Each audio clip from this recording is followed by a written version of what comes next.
नमस्कार दोस्तों, स्वागत है आपका हमारे यूट्यूब चैनल पर जिसका नाम है दाल और तड़का। दोस्तों, मैं हूं आपका दोस्त और वकील सत्येंद्र कुमार यादव। दोस्तों, आज का हमारा टॉपिक होने वाला है FIR, provisions of FIR, information to the police and their power to investigate. जी हाँ दोस्तों, हम आपको पहले से ही बता देना चाहते हैं, ये प्रोविजंस के बारे में जो हम बात करने जा रहे हैं वो हमारी पुरानी सीआरपीसी से नहीं, हमारे नए 3 कानून जो हमारा प्रोसीजरल लॉ है, भारतीय नागरिक सुरक्षा संहिता, उसके अकॉर्डिंग आज हम डिस्कस करेंगे। तो दोस्तों, हम आज इस टॉपिक को इसलिए हमने चुना क्योंकि हम चाहते हैं वकीलों के साथ साथ देश के आम नागरिकों को हमारे देश में इन नए बदलावों के बारे में पूर्ण रूप से जानकारी हो। क्योंकि दोस्तों, ये ऐसा टॉपिक है जिसके बारे में जानकारी होने से हमारी तो पहली बात तो हमारी नॉलेज बढ़ती है। दूसरा, यदि हम कभी किसी मुसीबत में पड़ जाते हैं तो अगर हमारे पास जानकारी होगी तो हमें पुलिस वाले गुमराह नहीं कर पाएंगे। जी हाँ दोस्तों, आज के ज़माने में सबसे बड़ी प्रॉब्लम एक आम आदमी के लिए बस यही है, यदि वह कभी अपनी किसी भी शिकायत को लेकर कभी पुलिस स्टेशन जाता है तो उसे पुलिस वालों के द्वारा गुमराह किया जाता है। मैं ये नहीं कह रहा हूँ कि सभी पुलिस वाले ऐसे होते हैं, लेकिन ज़्यादातर केसों में ये देखने को मिलता है। हमारी पुरानी सीआरपीसी में से इसका प्रोविज़न था सेक्शन 154 से लेके सेक्शन 176 तक, जहां पुलिस की एफआईआर दर्ज करने से लेके इन्वेस्टिगेशन की प्रक्रिया को पूर्ण रूप से कंप्लीट करने के बाद, फाइनल रिपोर्ट सबमिशन करने के बाद मजिस्ट्रेट की इंक्वायरी तक, इन्वेस्टिगेशन तक के बारे में पूरा जानकारियाँ दी गई थी पुरानी सीआरपीसी में। उसी टॉपिक को आज हम फिर से उठाने जा रहे हैं, जो हमारे भारतीय नागरिक सुरक्षा संहिता 2023 के अंतर्गत क्या प्रोविज़न किए गए हैं इस एफआईआर को लेकर और किन नई बातों को इसमें जोड़ा गया है, आज हम जानेंगे। तो दोस्तों, हम शुरुआत करते हैं एफआईआर के बारे में। जी हाँ, जैसा कि यदि आप अधिवक्ता हैं या वकील हैं या लॉ स्टूडेंट हैं तो आपने पुरानी सीआरपीसी में देखा होगा, सीआरपीसी की सेक्शन 154 में एफआईआर के बारे में जानकारी थी, जिसकी हेडिंग थी इंफॉर्मेशन इन कॉग्निजेबल केसेस, संज्ञेय मामलों के बारे में संसूचना। धारा 154 सीआरपीसी में था। जी हाँ, अब भारतीय नागरिक सुरक्षा संहिता के अंतर्गत अब ये धारा आ गई है 173, जिसमें हम संज्ञेय मामलों की जानकारी पुलिस के बाहर साधक अधिकारी को देते हैं। तो दोस्तों, प्रोविजंस लगभग ऐसे वैसे ही हैं जैसे सेक्शन 154 सीआरपीसी में थे। डेफिनेशन भी एज इट इज़ है कि जब कोई पुलिस अधिकारी को यह आभास होता है कि किसी भी संज्ञेय अपराध की संसूचना उस किसी व्यक्ति द्वारा या के द्वारा उसे लिखित या मौखिक रूप से उसके जुडिक्शन के अंतर्गत थाने में जाकर दी जाती है, तो ऐसे संसूचना का बारे में उसे पुलिस ऑफिसर को एफआईआर लिखना ज़रूरी है। दोस्तों, ये एफआईआर जो 173 का प्रोविज़न है, ये है कॉग्निजेबल केस के बारे में। तो दोस्तों, उससे पहले आगे बढ़ने से पहले हम आपको ये बता दें, ऑफेंसेस 2 प्रकार के होते हैं। पहला तो कॉग्निजेबल ऑफेंस और दूसरा नॉन कॉग्निजेबल ऑफेंस। हिंदी में से कहते हैं संज्ञेय अपराध और असंज्ञेय अपराध।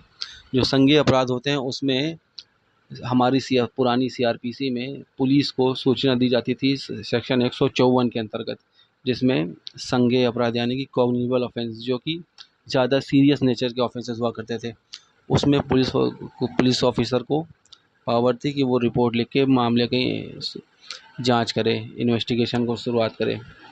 और उसी प्रकार दोस्तों, नॉन कॉग्निजेबल ऑफेंस में पहली पुरानी सीआरपीसी में प्रोविज़न था सेक्शन 155 के अंतर्गत। अब हम आगे अभी अपनी इस नई भारतीय नागरिक सुरक्षा संहिता 2023 के आगे जानेंगे कि इसके बारे में कहाँ क्या प्रोविज़न किया गया है। पहले हम बात करते हैं कॉग्निजेबल ऑफेंस की, यानी कि संज्ञेय अपराधों की सूचना के बारे में। तो as per the definition of the act, तो इसमें 2 बातें मुख्यतः रूप से हमेशा की तरह है, बस खाली इसमें जैसे पहले हमारी पुरानी सीआरपीसी में था कि भार साधक किसी भी थाने का भार साधक अधिकारी अपने जुरिडिक्शन के अंतर्गत के मामलों की संज्ञेय अपराधों की सूचना को ग्रहण कर सकता था और वही वो जानकारी दे सकता, जांच शुरुआत कर सकता था। लेकिन अब जो ये नई सीआरपीसी नई भारतीय नागरिक सुरक्षा संहिता 2023 आई है दोस्तों, उसमें एक कॉन्सेप्ट को ऐड किया गया है जिसका नाम है ज़ीरो एफआईआर। ज़ीरो एफआईआर का मतलब है कि हम यदि कोई भी अपराध किसी भी स्थान पे हुआ हो और हम उसको किसी भी स्थान जहाँ पे नज़दीकी किसी पुलिस स्टेशन पे जाके अपनी एफआईआर को दर्ज करा सकते हैं। पुलिस वाला ये हमें मना नहीं कर सकता कि ये मामला हमारे जुरिडिक्शन से बाहर का है, आप संबंधित थाने में जाके संपर्क करें। अब पुलिस वाला ऐसा नहीं कह सकता है दोस्तों। पहली बार ये ज़ीरो एफआईआर का कॉन्सेप्ट सन 2012 में जस्टिस वर्मा की कमेटी द्वारा सजेस्ट किया गया था। सन 2012 में दोस्तों हम निर्भया कांड हुआ था, जिसके बाद दो मोटी मोटी बातें बहुत मजबूती तौर पे रखी गई थी देश के सामने। पहला तो था पॉक्सो एक्ट और ये दूसरा था ज़ीरो एफआईआर का प्रोविज़न। तो अभी तक तो हमारे पास पुरानी सीआरपीसी में इसके बारे में कोई भी प्रावधान नहीं थे। हाँ, सुप्रीम कोर्ट के बहुत सारे जजमेंट थे कि ऐसी चीज़ें करी जानी चाहिए और उसको आगे चल के बढ़ाया भी गया था, कई कई दर लिखी भी जाती थी। लेकिन अब जो हमारी नई भारतीय नागरिक सुरक्षा संहिता है उसमें सेक्शन 173 की सब क्लास 2 में स्पेसिफिक का ये कह दिया गया है कि ये कोई भी व्यक्ति कहीं से भी अपनी प्रथम सूचना रिपोर्ट थाने में दर्ज करा सकता है, भले ही वो इलेक्ट्रॉनिक माध्यम हो, डाक माध्यम हो या स्वयं जाके कहीं से भी देश के किसी भी कोने से आप अपनी ज़ीरो एफआईआर को दर्ज करा सकते हैं। और पुलिस वाले की ये ड्यूटी होगी कि 3 दिन के भीतर वो उस एफआईआर की जांच को कंप्लीट करके आगे की प्रक्रिया को शुरुआत करें। यदि वो पाता है कि वो जांच करने योग्य है तो वो आगे बढ़ेगा, अगर वो नहीं पाता है तो उसको उस चीज़ को वहीं पे छोड़ दे ड्रॉप कर देगा। तो ये एक नया प्रोविज़न ज़ीरो एफआईआर का हमारी नई भारतीय नागरिक सुरक्षा संहिता में प्रावधानित कर दिया गया है। और उसके बाद दोस्तों सारी चीज़ें बिल्कुल वैसी हैं जैसे हमारी पुरानी सीआरपीसी में थी। हम सेक्शनों के बारे में बात कर लेते हैं दोस्तों। अभी तक हमने बात करी हुई थी information in cognizable cases, section 173। अब हम आगे बढ़ते हैं। अब हम बात करते हैं information as to non cognizable cases and investigation of such cases. जी हाँ दोस्तों, अब हम वही अपनी उसी बात पे आ गए हैं, नॉन कॉग्निजेबल ऑफेंस, जिसमें जो अपराध जिसमें सज़ा 3 साल से कम या 3 साल तक है वो सारे मामले नॉन कॉग्निजेबल ऑफेंस के अंतर्गत आते हैं। इसके ऊपर के सारे मामले कॉग्निजेबल ऑफेंस यानी कि संज्ञेय अपराधों की श्रेणी में आते हैं। तो ये जो कॉग्निजेबल केसेस थे, संज्ञेय अपराध थे, उसमें जो है एफआईआर दर्ज करी जाती है। पहले दोस्तों एफआईआर दर्ज होती थी अंडर सेक्शन 154 सीआरपीसी। आप जब भी एफआईआर दर्ज कराया जाया करते थे तो ऊपर हेडिंग लिखा आता था अंडर सेक्शन 154 सीआरपीसी। अब लिखा हुआ आएगा अंडर सेक्शन 173 बीएनएसएस 2023। दोस्तों वो संज्ञेय अपराधों के लिए 173 में रिपोर्ट दर्ज करी जाएगी और नॉन कॉग्निजेबल ऑफेंस यानी कि गैर असंज्ञेय अपराधों के लिए सेक्शन 174 यानी कि एनसीआर। दोस्तों हमारी सीआरपीसी में पहले एनसीआर का प्रोविज़न था, जिसमें कि पहले तो पुलिस वाले को अपने मामले की सबसे cut cut cut cut cut cut cut cut cut. तो दोस्तों चाहिए हम शुरू करते हैं अपने सेक्शंस के बारे में, किन सेक्शंस के अंतर्गत किन प्रावधानों बारे में बताया गया है। तो दोस्तों सबसे पहले हम बात करेंगे संज्ञेय अपराधों की सूचना।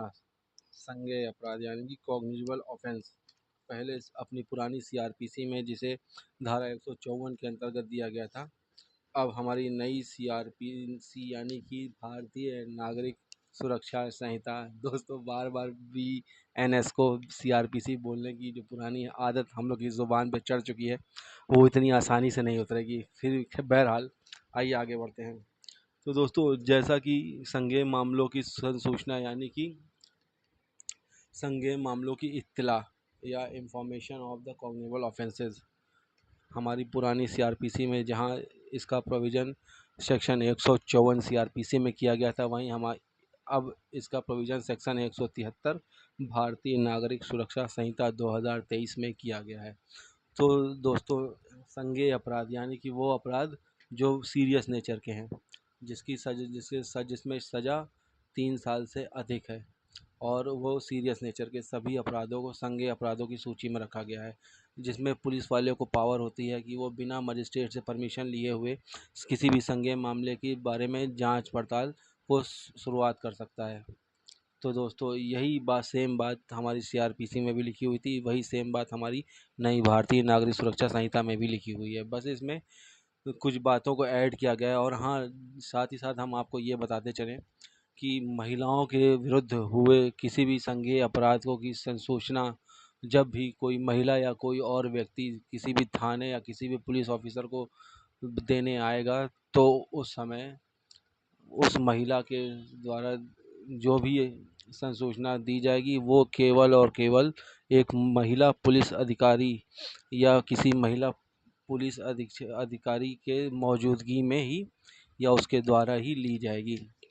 महिलाओं के विरुद्ध अपराध पुरानी आईपीसी में अलग थे। अब नई भारतीय नागरिक सुरक्षा संहिता के जो सेक्शंस बताए गए हैं वो भारतीय न्याय संहिता के सेक्शंस के बारे में बताया गया है। और दोस्तों, इसके साथ ही साथ बहुत ज़्यादा चर्चित और बहुत ज़्यादा ज्वलित मुद्दा था एक जीरो एफआईआर। जी हाँ दोस्तों, जो एक धारा 154 सीआरपीसी में एफआईआर का प्रोविज़न था, वो सिर्फ किसी भी थाने की लोकल जुरिडिक्शन यानी कि उस थाने के नज़दीकी क्षेत्र अधिकार के अंतर्गत हुए संज्ञेय अपराधों की संसूचना ग्रहण करने के विषय में था।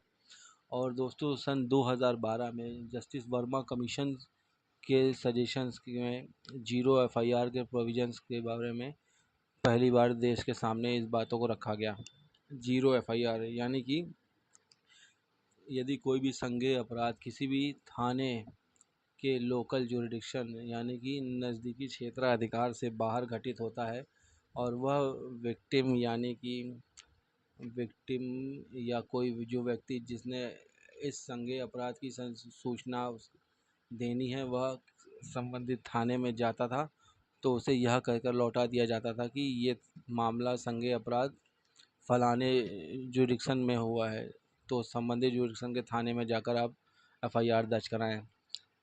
बहुत ज़्यादा केसेस में पुलिस वाले एफआईआर लिखने से पूर्णतः मना कर दिया करते थे या एफआईआर लिख भी लिया करते थे। तो पहले का प्रोविज़न ये था कि आप अगर ज़ीरो एफआईआर लिखी जाती थी सन 2012 के बाद, तो पुलिस वाले की ये ड्यूटी होती थी वो उस रिपोर्ट को दर्ज करते और संबंधित थाने जहाँ पे संज्ञेय अपराध घटित हुआ है वहाँ के थाने पे इस रिपोर्ट को हैंडओवर कर दे। तो दोस्तों, ये तो जैसा कि ये सारी बातें अभी तक सुप्रीम कोर्ट के कई सारे ऑर्डर्स में रहीं, जस्टिस वर्मा की कमेटी के सजेशन में रहीं, लेकिन अब हमारी भारतीय नागरिक सुरक्षा संहिता में इस प्राविधान को सेक्शन 173 सेक्शन 173 के सब क्लास 2 में इस प्रोविज़न को ऐड कर दिया गया है। जी हाँ दोस्तों, आपको जानकारी होनी चाहिए कि सेक्शन 173 के सब क्लास 2 में ये बता दिया गया है, यदि कोई भी संज्ञेय अपराध पूरे भारत के अंतर्गत कहीं भी हुआ हो और विक्टिम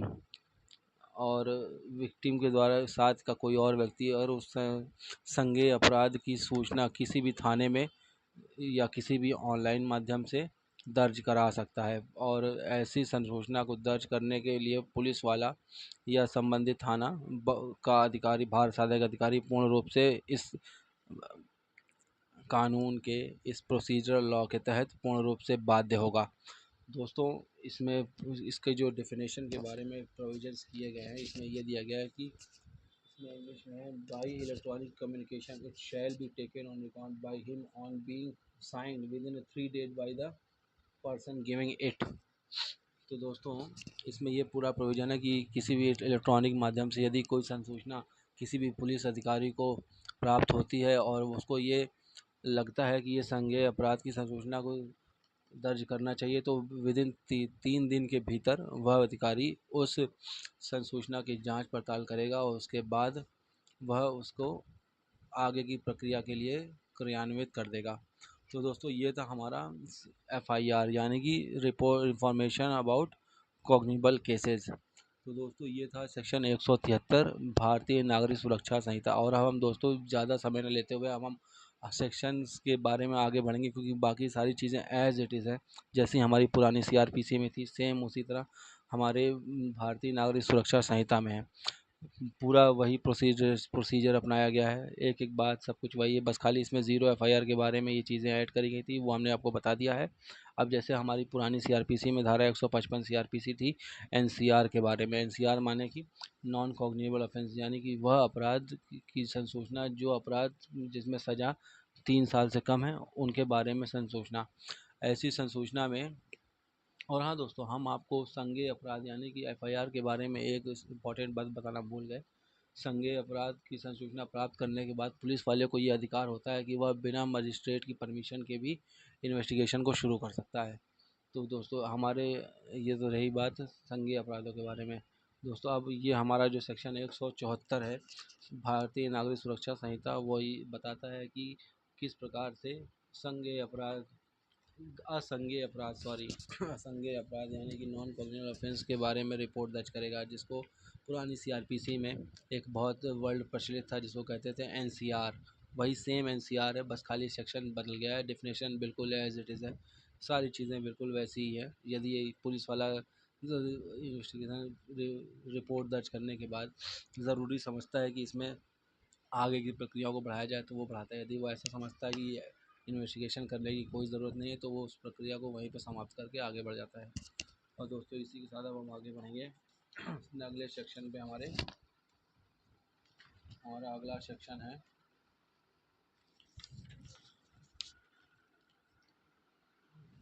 बहुत ज़्यादा आगे आगे लग रहा है दोस्तों, इसमें हम एक मिनट बहुत ज़्यादा आगे।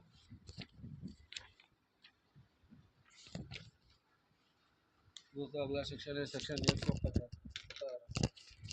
दोस्तों सॉरी माइक गिर गया था। अगला सेक्शन है सेक्शन 175, जिसमें प्रोविज़न किया गया है police officer power to investigate cognizable cases. Police अधिकारी की शक्तियाँ संज्ञेय अपराधों की जांच के विषय में। हाँ दोस्तों, जैसा कि आप जानते होंगे कि जब भी कोई संज्ञेय अपराध की सूचना किसी भी थाने के भार साधक अधिकारी को प्राप्त होती है या उस व्यक्ति को प्राप्त होती है जो भार साधक अधिकारी द्वारा प्राधिकृत किया हुआ व्यक्ति और पुलिस ऑफिसर है, वह व्यक्ति ऐसी संसूचना प्राप्त होने के तुरंत बाद जांच को शुरू करने के लिए अधिकृत हो जाता है, उसके पास यह शक्ति आ जाती है कि वो अब आगे की जांच को बढ़ा सके। तो दोस्तों इसका प्रोविज़न किया गया है सेक्शन 175 में, जहां बताया गया है कि पुलिस वाला किसी भी संज्ञेय अपराधों की संसूचना प्राप्त होने के बाद बिना मजिस्ट्रेट की परमिशन यानी कि आज्ञा के किसी भी संज्ञेय अपराध को जांच को अपने सेक्शन के अंतर्गत दिए गए प्रावधानों से शुरू कर सकता है। तो सर ये नॉर्मल इन्वेस्टिगेशन के बारे में है। अब उसके बाद दोस्तों आ जाते हैं सेक्शन 176 में, जहाँ पे बताया गया है कि इन्वेस्टिगेशन किस प्रकार करी जाएगी। तो दोस्तों जैसा कि हम आपको बता दें, इन्वेस्टिगेशन का प्रारंभिक जो प्रारूप होता है वो ये होता है, जब भी पुलिस ऑफिसर के द्वारा कोई भी संज्ञेय अपराधों की सूचना प्राप्त होते ही उसका सबसे सर्वप्रथम पहला काम है कि वह स्पॉट इंस्पेक्शन करे। जी हाँ, स्पॉट इंस्पेक्शन जहाँ की, और उसके बाद दूसरा है सरकमस्टांसेस यानी घटना की परिस्थितियों के बारे में आकलन करना। उसके बाद तीसरा है सस्पेक्ट यानी कि यदि कोई आरोपी है उसको अरेस्ट करना यानी कि गिरफ्तार करना। और दूसरा है सबूतों का संग्रह। और उसके बाद फिर आता है हमारा यह अवधारित करना कि इस मामले में कोई भी संज्ञेय अपराध बनता है और आगे इसको मजिस्ट्रेट के आगे पेश किया जाए कि नहीं। ये कुछ ही इम्पोर्टेंस टॉपिक होते हैं जिन्हें इन्वेस्टिगेशन के अंतर्गत मूल रूप से जांच किया जाता है। और दोस्तों इसी साथ हम आगे बढ़ेंगे जिसमें हम बात करेंगे सेक्शन 177 रिपोर्ट को कैसे सबमिट किया जाए। तो दोस्तों इसमें भी वही लिखा है नॉर्मल, जैसे पुरानी सीआरपीसी में था वही इसके बारे में यहाँ पे सेक्शन 177 में है। और उसके बाद आता है पावर टू होल्ड इन्वेस्टिगेशन और प्रिलिमिनरी इंक्वायरी। इसमें मजिस्ट्रेट की पावर के बारे में बताया गया कि मजिस्ट्रेट किस स्टेज पे किस पावर इन्वेस्टिगेशन को होल्ड कर सकता है। उसके बाद हम दोस्तों आ जाते हैं पुलिस ऑफिसर की power to inquire attendance of witness. ये यहाँ पे हम बात करते हैं कि पुलिस वालों की इस पावर के बारे में बताया गया कि पुलिस वाला कब किसी भी विटनेस को अपने सामने बुला सकता है जब उसको इसकी ज़रूरत हो। तो दोस्तों अब सेक्शन 180 इसके बाद आ जाता है, जिसमें हम बात करते हैं examination of witness bye police. दोस्तों सेक्शन 180 में examination of witness bye police है और पुरानी सीआरपीसी में इसके बारे में कहा गया था।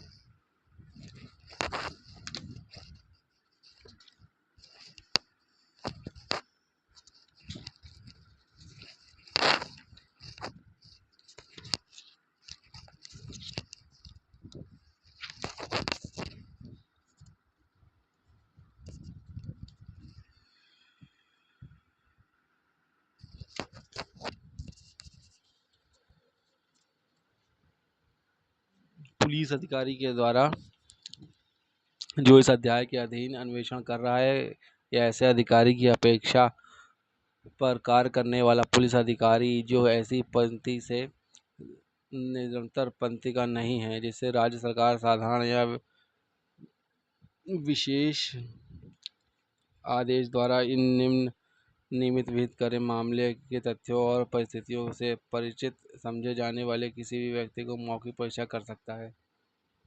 तो दोस्तों ये वही चीज़ें हैं, एग्जामिनेशन ऑफ विटनेसेस की पावर जो है पुलिस को, ये इन्वेस्टिगेशन का पार्ट होता है बेसिकली, जो हर मामला संज्ञेय मामले या संज्ञेय मामलों में ये किया जाता है, नॉर्मल सी चीज़ें हैं।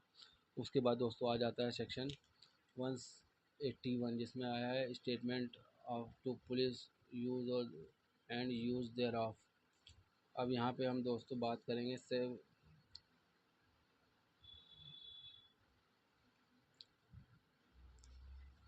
दोस्तों ये सेक्शन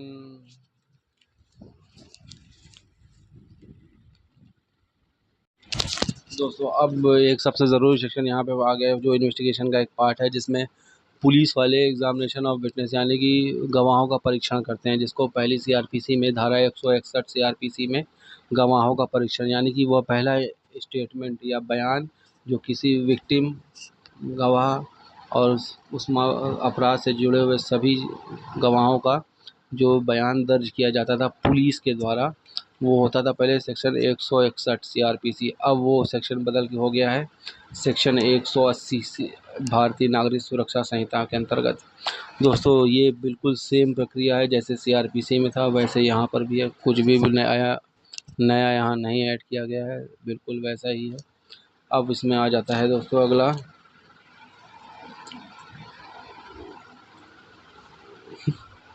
सेक्शन 162 पुलिस से किए गए कचरों का हस्तांतरित न किया जाना।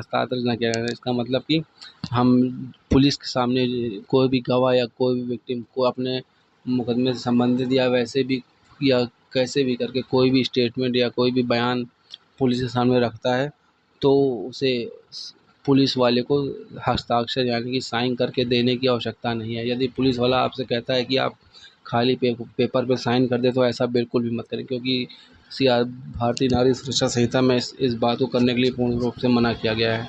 आपको ऐसा कुछ भी करने की कोई आवश्यकता नहीं। यदि पुलिस वाला आपको कभी भी किसी सादे पेपर पे आपसे साइन करवाता है तो जानिए उसकी एविडेंशियल वैल्यू उसकी ज़ीरो है, वो आपके विरुद्ध इसका कभी भी कोई इस्तेमाल नहीं कर सकता दोस्तों।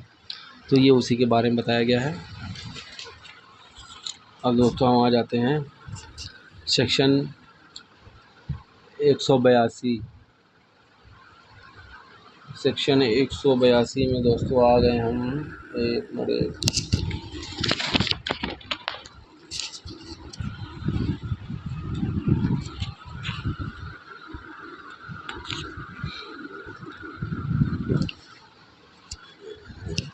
इसमें सेक्शन 182 दिया गया है no inducement to be offered, यानी कि कोई उत्प्रेरणा ना दिया जाना। कोई पुलिस अधिकारी या प्राधिकार वाला अन्य व्यक्ति। भारतीय साक्ष्य अधिनियम की धारा, इसमें भारतीय साक्ष्य पुराना याद आ गया दोस्तों। ये बहुत अभी धीरे धीरे ही जाएगा। इसमें दोस्तों इसमें दिया गया है, कोई भी नो पुलिस ऑफिसर और other person in authority shall offer to make or cause to be offered or made only any such inducement, threat or promise as to mention in section 22 of भारतीय साक्ष्य अधिनियम। ये वही चीज़ है। उसके बाद फिर आ जाता है सेक्शन 183, यानी कि पुरानी सीआरपीसी में कहा जाए तो section 164, recording of confession and statement. जी हाँ दोस्तों, recording of confession and statement, संस्वीकृतियों को व कथनों को अभिलिखित करना, यानी कि बयानों को दर्ज करना है। कोई भी, जैसा कि आप जानते हैं, कोई भी मजिस्ट्रेट किसी भी डिस्ट्रिक्ट का जिसको किसी भी संज्ञेय अपराधों के घटित होने की सूचना प्राप्त होती है, वह अक्यूज विक्टिम दोनों से उस मामले में उनके स्टेटमेंट को रिकॉर्ड कर सकता है, जो कि सील बंद करके लिफाफे में रख कोर्ट में सुरक्षित रखा जाता है दोस्तों। ये आता है अब यहाँ से हमारा फर्स्ट एविडेंस, जो कि आपको हर व्यक्ति को पता होना चाहिए कि यदि पुलिस आपसे चाहे जो मर्जी वो लिखवा ले, आपके कहीं भी साइन करा ले, लेकिन दोस्तों सही मायने में अब जब आप मजिस्ट्रेट के सामने पेश किए जाते हैं पुलिस के द्वारा, तो जो भी आप मजिस्ट्रेट के सामने बात रखेंगे वही बात आपकी फ़ाइनल मानी जाएगी, वही बयान आपका कंक्लूसिव होगा, वही बयान आपके फेवर में होगा, वही बयान आपकी उसके अगेंस्ट होगा। अब जाके यहाँ पे एविडेंस की वैल्यू जो बात कोर्ट में आएगी, ये यहाँ से शुरू होती है सेक्शन 164, सॉरी सेक्शन 183 से, भारतीय नागरिक सुरक्षा संहिता। अब दोस्तों इसके बाद उसके बारे में बहुत सारी चीज़ें एज इट इज़ वैसे ही हैं जैसे पुरानी सीआरपीसी में थी दोस्तों। ये वीडियो हो सकता है बहुत लंबा हो जाए। अब दोस्तों यहाँ पे आ गया सेक्शन 184, जैसा पुरानी सीआरपीसी में ये प्रोविज़न किया गया था। सेक्शन 164A में medical examination of victim of rape, उसको ही यहाँ पे पुरानी सीआरपीसी में सब सेक्शन ए बनाया, ऐड किया गया था अमेंडमेंट के बाद। अब इसमें पुरानी नई भारतीय नागरिक सुरक्षा संहिता में एक नया सेक्शन ही ऐड कर दिया गया है, सेक्शन 183, सेक्शन 184, जिसमें medical examination of victim of rape के बारे में बताया गया है, जिसमें ऐसे एग्जामिनेशन को करते समय वीडियो रिकॉर्डिंग का किया जाना बहुत ज़रूरी है, अनिवार्य रूप से ये है। तो दोस्तों अब हम आगे बढ़ते हैं। सेक्शन 185 जो बात करता है सर्च बाय पुलिस ऑफिसर। ये दोस्तों वही है, जब कभी पुलिस वाले किसी मामले की इंक्वायरी कर रहे होते हैं तो उनको किसी भी जगह या किसी प्लेस को सर्च करने की ज़रूरत पड़ती है, उसमें जिसके बारे में यहाँ ये प्रावधानित किया गया है दोस्तों। ये कोई बहुत ज़्यादा हमारे लिए ज़रूरी नहीं है, लेकिन एग्ज़ाम प्रोस्पेक्टिव से ये सही है, जब भी आप किताब से पूरा डेफिनेशन पढ़ लीजिएगा। उसके बाद हम आ जाते हैं सेक्शन 186, जिसमें हम सर्च वारंट इशू करने के बारे में बात की गई है। वो हमारे लिए इतना कोई विशेष नहीं है, बस ऐसा जानकारी हमें जानना चाहिए। फिर सेक्शन 187 में हम आ जाते हैं, procedure when investigation can not be completed within 24 hour. ये दोस्तों बहुत ज़रूरी बात है दोस्तों। जब भी किसी संज्ञेय अपराध के लिए किसी भी जांच को या किसी भी संसूचना को प्राप्त करने के बाद जांच को शुरुआत की जाती है, तो ये बहुत ज़रूरी होता है कि वो उसके बारे में 24 घंटे के अंतर्गत किसी न किसी एविडेंस को कलेक्शन किया या किसी जाँच को कोई ना कोई कहीं स्टार्टिंग या उसको ख़त्म कर दिया जाए। ये हमारा प्रोविज़न है। जैसे कोई किसी संज्ञेय अपराध में किसी अक्यूज़ यानी किसी आरोपी को गिरफ्तार पुलिस द्वारा अरेस्ट किया जाता है, तो ये उस पुलिस अक्यूज़ का अधिकार होता है कि उसको 24 घंटे के भीतर उसके खिलाफ कोई यदि एविडेंस है तो उसको मजिस्ट्रेट के सामने पेश किया जाए। यदि ऐसा कर पाने में पुलिस वाले असमर्थ होते हैं तो वो ये सेक्शन में यहाँ पे काम में आता है। वो 24 घंटे के बाद मजिस्ट्रेट के सामने फिर से अगले 24 घंटे या जितना भी समय उनको पर्याप्त हो इन्वेस्टिगेशन पूरी करने या सबूत जुटाने के लिए वो मजिस्ट्रेट से प्राप्त कर सकते हैं। इसके बारे में यहाँ प्रोविज़न यहाँ प्रावधानित किया गया है। ये दोस्तों ये वीडियो हो सकता है हमारा आज बहुत लंबा चला जाए। और दोस्तों उसके बाद फिर यहाँ पे अब आ गया सेक्शन 188 और report of investigation by subordinate police officer. ये दोस्तों ये बेसिकली ये पुलिस का इंटरनल इंक्वायरी से रिलेटेड काम है। इसमें क्या होता है कि पुलिस जो भी आईओ आईओ यानी कि इन्वेस्टिगेशन ऑफिसर जो अपनी जांच जिस भी स्टेज पे कर रहा होता है, वो अपने सबऑर्डिनेट यानी कि अपने से ऊपर वाले अधिकारी को रिपोर्ट करता रहता है ज़रूरी मामलों में।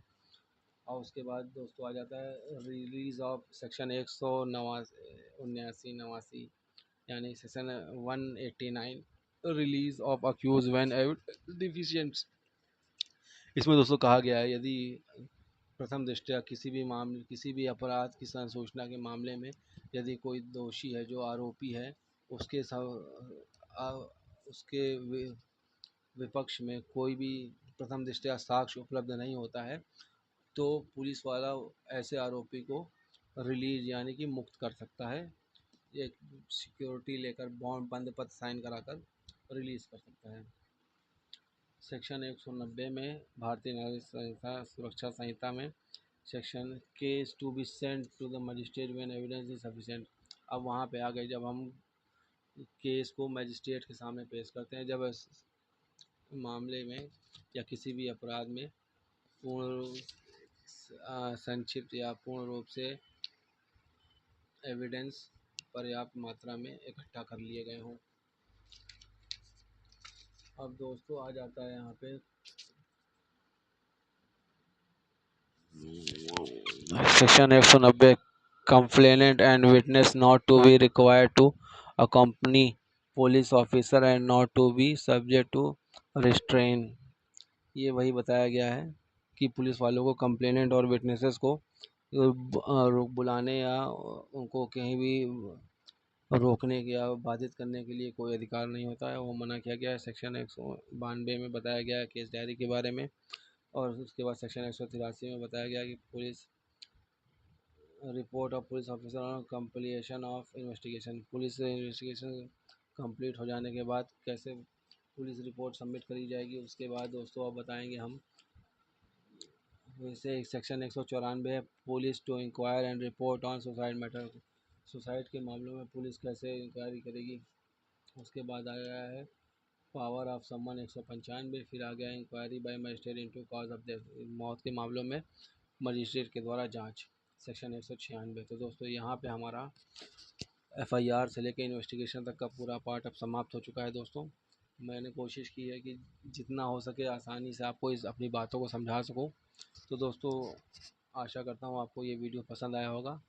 तो इसी के साथ दोस्तों जय हिंद, जय भारत, राम राम।